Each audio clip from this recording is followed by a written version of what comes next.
is the first student shout out video for Lord of the Flies, the work on chapter 5. So the first student I want to give a shout out to is Mustafa in section 3. This is one of his 5 paragraphs that he wrote. He's got his topic sentence: Simon is presented as a mystic in Lord of the Flies, a character whom most of the other boys cannot comprehend or understand. He then goes into his first piece of evidence. Simon believes, after inspiration came to him, that seeing the beast on the island is actually reflecting the dirtiest thing there is in the boy's character. So excellent job at embedding his evidence. He's chosen a combination of the author's words and put them in his words to make a sentence that makes sense. It flows, it gives context so someone who hasn't read the story can understand it. And then he's gone into his analysis here. Simon cannot explain that this beast the boys claim to see could actually be the inner notion of the boys being beasts within themselves. As their life on the island, Golding is probably trying to show the reader that Simon is truly reflecting on the nature of the boys, but they fail to see it as they are not as mystical in nature as he is. So there's no level 1 analysis here. He's not referenced the words themselves. He's not talked about devices or connotations or the effect the words have. He's gone straight into level 2 and shown what they reveal about the character. So you should try and do a level 1 first, but obviously if you can't, then go into level 2.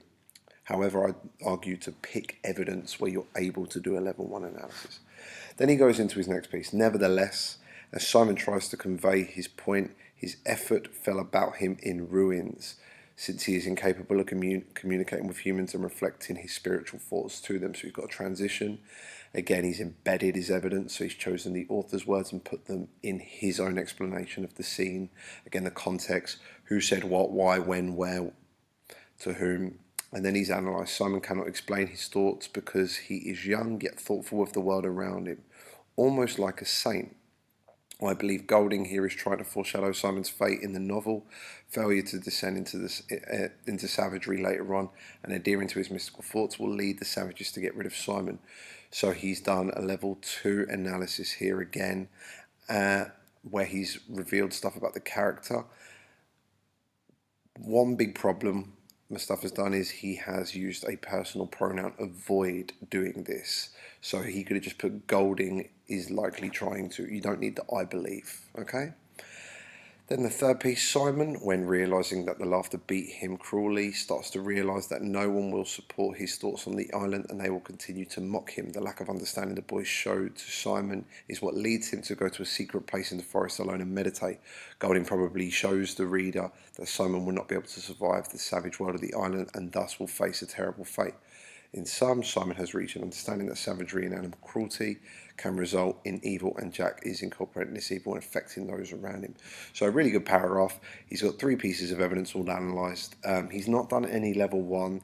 There's stuff that could be spoken about. So beat him cruelly, the laughter beat him cruelly. Obviously this is personification. It's a very savage word. Beat has connotations with bullies. Simon is a victim, so you could do level 1 analysis. Again, his effort fell about him in ruins. What words come to mind when you think of ruins? Possibly some like religious temples maybe. So try to think of those level 1s. The next person I want to give a shout out to is Aisha in section 5. So Ralph's courage and characters weaken. I think that should be character. Ralph's courage and character weakens throughout the chapters. So that's a topic sentence. Again, there's no why or there's no how. So whenever you're making a topic sentence or a thesis statement, try to give the how or the why on top of the what. In the beginning, after Ralph asks Piggy to swim, Piggy declines because of his asthma, which causes Ralph to mock him and say, "Sucks to your asthma." This metaphor makes Piggy the butt of Ralph's jokes, developing the theme of the weak and the strong. Ralph is the protagonist of the story, but he is a bit of a bully. Golding wrote an imperfect hero to reflect his negative opinion of humans. So we've got level 1, we've got level 2, and we've got level 3. So developing his themes, reveals about the character, talks about the device. Then she moves on to her next bit. She has a transition. However, in chapter 5, Ralph starts to lose his power. This is evident when Ralph was leading the assembly and said, "That's dirty." Right after it, Ralph repeats again, "I said that's dirty, that's really dirty." So again, she's embedding her evidence. In the beginning of the book, Ralph was chosen to be a leader because he's a good public speaker. However, this changes and he becomes more savage and insane. Ralph loses his ability making Jack more powerful. This will reveal to Ralph realizing that he needs Piggy's intelligence to get rescued. So again, there's level 2 analysis there, talking about what it reveals about the story, the plot, the characters. And then the last piece, in addition, Ralph was talking in the assembly when Jack interrupted him. Ralph looked at Jack open mouth, but Jack took no notice. Golding is telling us that Jack is getting more powerful as Ralph loses it. This also develops the theme of the weak and the strong. In some, Ralph has significantly weakened throughout the chapters. So this one, we've got level 3. So we've only it develops the theme of develops the theme of the weak and strong in level 3, and Jack is getting more powerful and Ralph loses it level 2. So he's just written a good paragraph here. It could be more clear. I think her topic sentence should have said exactly what's happening in the beginning. He's this powerful character. He becomes a leader, and he's even a bit of a bully, to a character at the end who is actually bullied himself a little bit and loses this power. So I think she could have been clearer with her topic sentence, but the evidence is good and the analysis is good. The next person I want to look at is Yusuf. Yusuf is someone who's really progressing this year. His writing's getting considerably better. So Yusuf's written, through the use of Jack and the audience during the meetings they have, William Golding shows us how the theme of human nature develops. I think by the audience he means the other boys on the island. So this topic sentence has the what and the how. So the theme of human nature develops, that's the what and the how, through the use of Jack and the audience during meetings. So during one of the meetings later in the story, Ralph explains how they should improve upon their actions. Ralph mentions something that no one agreed with, so the assembly roared and wouldn't be able to settle down again, even though earlier in the story when Ralph raved to Conch, he always went on in silence. So Yusuf's embedded his evidence perfectly here, and he's given loads of context, which is excellent. At the beginning of the book, the assembly would always listen to Ralph, to what Ralph had to say and do it, but every chapter they have been getting worse and worse, and now they don't do anything that Ralph said to do, and all they want to do is hurt animals. So Yusuf could consider changing this sentence. It's a very long sentence, possibly having some commas or even smaller sentences instead of one really long one. He could use a combination of complex and simple sentences. They're fading less and less from society, and it's not holding them together. They become more like savages naturally. Golding believes that we humans are savages naturally without society. So when society can't hold the characters, they'll become savages and become like the beast. So it's a little bit repetitive here. He could have thought really clearly about what he wanted to say and what was the most efficient and effective way to do that. Another thing Yusuf has missed is the assembly roared is obviously a really good metaphor. There's animal imagery. Obviously that in itself develops the theme of savagery. And I think he missed an opportunity there. So make sure you really are hitting those level 1 analysis.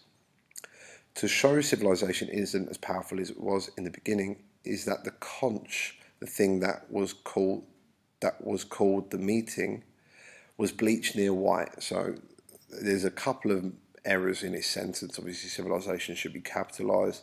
Gets a bit funny. Isn't as powerful as it was in the beginning. There's no comma here.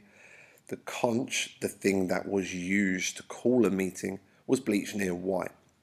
This reveals how the conch is losing its power to hold people together. As said above, if there is no society, humans will turn into their natural state of being savages. Except for a few, many of the boys are becoming savages. It's only a matter of time when the conch doesn't work. So foreshadowing again, level 2, revealing about what's happening in the story. Level 2, again, can you do a level 1 analysis? But like I say, Yusuf has been showing real improvement, and I wanted to give him a shout out. The last one, no, I've got 2 more. We've got Salim here. Salim is another student who has done really well this time and has shown improvement with this paragraph. So he's put, if the events of Lord of the Flies were real, the fire would be the most important thing, because the fire is the only hope they have of surviving and a big symbol for hope. So he's got the what and the how. When Ralph had just about enough of the other boys not helping, he shouted and said, the fire is the most important thing on the island. How can we ever be rescued? He said, by luck, if we don't keep the fire going, is the fire too much for us to make? Now, this quote is really way too long. So what Salim needs to do is he needs to try and just pick only the words he needs to analyse and embed those words in the blue. Okay? But he has introduced it. It's not a quote with a full sentence, doesn't need a capital T. Even Ralph knows it. Animals and hunting can be done at any time. Ships and airplanes pass by, and if the fire is not there, wrong use of there, how will they ever know if people are there to be rescued or not? Full stop. They should have a main priority of getting off the island, and the fire is the only hopes of doing so. As long as the fire is out, so is their hope of getting rescued. So I really like what he's written here. He's linked everything back to his topic sentence, which is obviously excellent, and he's got a transition. In addition, Ralph keeps telling the group the importance of the fire, and he shows the importance by saying, "Can't you see we ought to die before we let the fire out?" Again, he probably could have shortened this and embedded this. Ralph emphasises on this important issue in order for the boys to understand that it's the fire or death. The island will eventually run out of resources, and hunting will get them nowhere. It is only the symbol of the smoke from the fire that will rescue them. So well done, Salim. That was a good paragraph. And finally, Salim Darwish in section 8. This is about what Piggy says in the chapter. So during the meeting in chapter 5, Ralph opens up the discussion to the boys' fears of a beast. To Ralph's surprise, Simon takes the conch and says, "Maybe there is a beast." Simon isn't comfortable speaking in public, but he manages to get out the words, "Maybe it's only us." After this, Golding writes the line quoted above. That's in the question, that he wanted to explain man's essential evil. Sorry, I should have put the question there. Then, seeking to explain, Simon asks the boys, "What's the dirtiest thing there is?" Jack says as a vulgar word, probably a word for excrement. This causes the boys to laugh and scream with delight, and Simon's message is lost. So Salim has embedded his evidence, which is excellent. There's no topic sentence, so I don't really know what the point of the paragraph is, what the central claim is, what he's trying to argue. Obviously, if the question's not there, it's really difficult to do that, and that's why you always need to have a topic sentence or a thesis statement which can stand alone, because if the question's not there, the reader still needs to know. But I really liked Salim's analysis here. I really like what he said about what's happening. So what Simon understands that the others don't is that the thing the boys have to fear most, which he symbolically calls a beast, is their own inner depravity. When he speaks of something dirty, Jack takes it into the physical realm, but Simon is operating in the abstract world and thinking of moral impurity when he meditates. What he's saying is when he speaks of something dirty, here, what's the dirtiest thing there is, Jack takes it to the physical. He's talking about excrement. Whereas Simon is operating in the abstract. He's thinking maybe like inside of us, things we cannot see or touch. And he's thinking of moral impurity when he goes to meditate. The dirtiest thing there is the impulse in every human to hurt others. Man's essential illness, as presented by Golding, is man's inherent evil nature. This illness, man's tendency towards evil. So Salim, you should put commas here and make that a subordinate clause. Don't put the parentheses, do commas to make it a subordinate clause, which adds extra information. It is represented by the boys' descent into violence and depravity. Ultimately, the death of Simon himself. Simon was the most intuitive of the group and saw that this starting to become a problem in the group. He was just not able to articulate or find the words to explain to the rest of the boys. So I really liked Salim's analysis here of what's going on in the story. So I wanted to give him a shout out as well. Guys, keep working hard and you'll get a shout out. Thank you.